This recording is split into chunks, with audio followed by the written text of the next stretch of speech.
নমস্কার বন্ধুরা, পম্পার কিচেনে আপনাদের সকলকে স্বাগত। আজ বানাবো কমলা লেবুর ললি আইসক্রিম। এখন তো বেশ গরম পড়ে গেছে, আর এই গরমের সময় ঠান্ডা ঠান্ডা ফলের জুস খেতে বেশ লাগে। তাই সব সময় ফলের জুস না খেয়ে যদি ফলের জুসের আইসক্রিম বানানো যায় তাহলে তার কোনো কথাই নেই। বাজার থেকে কেমিক্যালযুক্ত আইসক্রিম না কিনে বাড়িতেই বানানো ফলের জুসের আইসক্রিম খেলে এই গরমে যেমন প্রাণটা ঠান্ডা হয়, ঠিক তেমনই শরীর স্বাস্থ্যও ভালো থাকে। আর এই আইসক্রিমটা বানানো ভীষণ সহজ, তাই যখনই মন করবে তখনই কিন্তু এই আইসক্রিমটা বানিয়ে খেতে পারেন। তাহলে চলুন আজকের এই আইসক্রিমের রেসিপিটা দেখে নেওয়া যাক। আজকের কমলা লেবুর যে আইসক্রিমটা বানাবো তার জন্য দেখুন এখানে আমি 4টে কমলা লেবু নিয়ে নিয়েছি। তবে 4টা আমার লাগবে না, 2টো হলেই হয়ে যাবে। তো আপনারা যে যেমন আইসক্রিম বানাবেন তার উপর ডিপেন্ড করে কিন্তু কমলা লেবুটা ব্যবহার করবেন। তো কমলা লেবুগুলোকে আমি প্রথমে কিন্তু খুব ভালোভাবে ধুয়ে নিয়েছি। এবার এগুলোকে আমি খোসা খুব ভালোভাবে ছাড়িয়ে নেব। আবার বলছি, যে যেমন আইসক্রিম বানাবেন তার উপর ডিপেন্ড করে কিন্তু এই কমলা লেবুটা লাগবে। আর এই আইসক্রিমটা বানানো কিন্তু ভীষণ সহজ, একবার দেখলেই কিন্তু যে কেউ এই আইসক্রিমটা বানাতে পারবেন। আর খুব সহজে কিন্তু এই গরমে তৃপ্তিও পাবেন।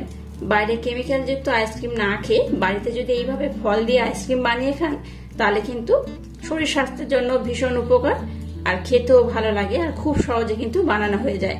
তো এইভাবে আমি প্রথমে লেবুর খোসাগুলোকে একটু ছাড়িয়ে নেব, আর কুশিগুলোকেও কিন্তু এইভাবে আমি ছাড়িয়ে নেব।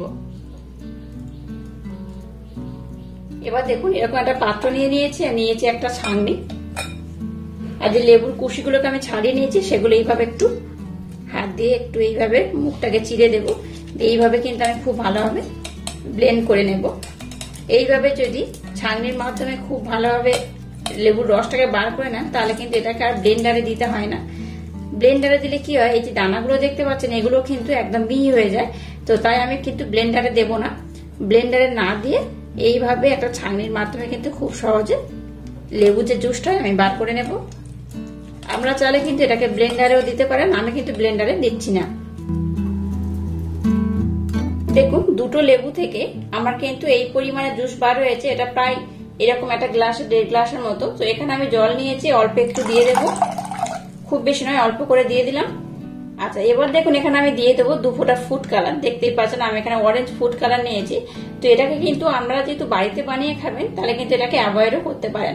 নর্মাল যেমন হয়েছে তেমন এইভাবে কিন্তু আপনারা বানাতে পারেন। আর কালারটা যাতে খুব সুন্দর দেখতে লাগে তাই এখানে আমি 2 থেকে 3 ফোঁটা ফুড কালার ব্যবহার করলাম।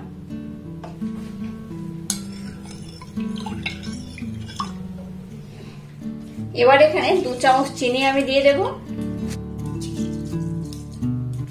দিয়ে দেবো সামান্য পরিমাণের লবণ।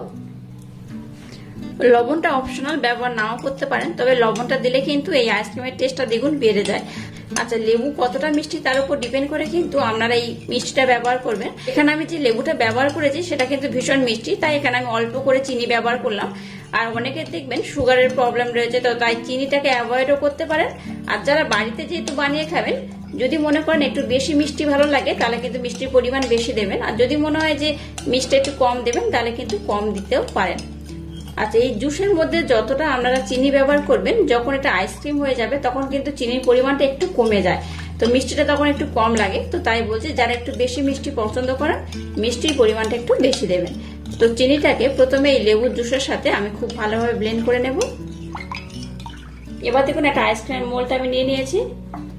এবার ঢালার সুবিধার জন্য একটা গ্লাসের মধ্যে আমি এই জুসটাকে নিয়ে নিয়েছি।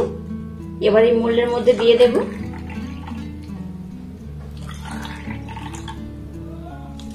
এবার দেখুন একটা ফয়েল পেপার আমি নিয়ে নিয়েছি। আপনাদের হাতের কাছে ফয়েল পেপার না থাকলে নর্মাল যে প্লাস্টিক হয় সেই প্লাস্টিকও কিন্তু ব্যবহার করতে পারেন। তো ফয়েল পেপার দিয়ে মুখটাকে এইভাবে আমি মুড়ে দিয়ে দিলাম। আর এইভাবে একটু হাতের মাধ্যমে চেপে চেপে বসিয়ে দেব যাতে এই আইসক্রিম মোল্ডের মুখগুলো আমি দেখতে পাই, কারণ এখানে আইসক্রিম মোল্ডের যে স্টিক হয় সেটাকে আমার রাখতে হবে। আচ্ছা, এবার দেখুন স্টিকগুলো এখন ব্যবহার করবেন না, মানে আইসক্রিমের যে কাঠিগুলো হয় সেটা এখন ব্যবহার করবেন না, আধা ঘন্টা পর ব্যবহার করবেন। এটাকে আমি ডিপ ফ্রিজে আধা ঘন্টার জন্য রেখে দেবো। আধা ঘন্টা পর এটাকে বার করে আমি কিন্তু কাঠিগুলো লাগিয়ে দেবো। যেহেতু এখানে আমি জুস ব্যবহার করেছি তাই এখন যদি আমি কাঠিগুলো দিই তাহলে কিন্তু ঠিকঠাক পড়বে না, কাঠিগুলো বাঁকা হয়ে যাবে। তাই কি করবেন, আধা ঘন্টা পর এটাকে ব্যবহার করবেন, তাহলে কিন্তু খুব ভালো হয়। আর এটাকে আমি ওভারনাইটের জন্য রেখে দেবো। মর্নিং আমি আপনাদের দেখাবো যে আইসক্রিমটা কত সুন্দর জমেছে। 6 থেকে 8 ঘন্টা রাখলে কিন্তু আইসক্রিমটা খুব ভালোভাবে জমে যায়। তো যাই হোক, আমি কিন্তু আপনাদের মর্নিং এ দেখাবো যে আইসক্রিমটা কত সুন্দর হয়েছে। দেখুন, আইসক্রিমটাকে আমি ওভারনাইটের জন্য ডিপ ফ্রিজে রেখে দিয়েছিলাম। ওভারনাইট পর আমি আইসক্রিমটা বার করলাম আর আমাদের দেখাচ্ছি। দেখুন আইসক্রিমটা কত সুন্দর হয়েছে। দেখুন আইসক্রিমটা কত সুন্দর জমে গেছে, দেখুন আর কত সুন্দর হয়েছে।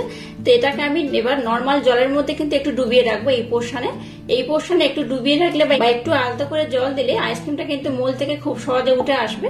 তো নতুবা কিন্তু এইভাবে খুব জোর করে কিন্তু এটাকে ওঠাতে যাবে না, তাহলে আইসক্রিমটা ভেঙে যেতে পারে। একটু জলের মধ্যে রেখে তারপর এটাকে ওঠাবে, খুব সহজে দেখবেন এটা উঠে আসবে। দেখুন এটাকে আমি নর্মাল জলে একটু ভিজিয়ে রেখে দিয়েছিলাম এই পোর্শন করে, আর এটা কিন্তু এবার খুব সহজে উঠে আসবে। এই দেখুন কত সুন্দর হয়েছে। দেখুন খুব সহজে কিন্তু মোল থেকে উঠে আসবে। প্রত্যেকটা কত সুন্দর উঠে আসছে, দেখুন একটাও কিন্তু ভাঙবে না। এই দেখুন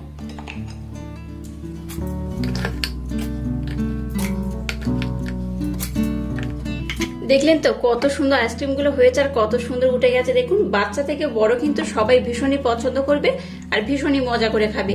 আর দেখুন কত সুন্দর দেখতে হয়েছে, ভীষণ লোভনীয় দেখতে হয়েছে। আচ্ছা, আপনারা চাইলে এখানে ফুড কালারটা কিন্তু অ্যাভয়েডও করতে পারেন আর একটু দিতেও পারেন। আর আজকের এই কমলা লেবুর আইসক্রিমের রেসিপিটা যদি আপনাদের ভালো লাগে তাহলে চ্যানেলটাকে লাইক, শেয়ার, কমেন্ট এবং সাবস্ক্রাইব করবেন আর পাশে থাকা বেল আইকনটা প্রেস করে দেবেন। তাহলে টাটা, আবার দেখা হচ্ছে নতুন কোনো রেসিপি নিয়ে।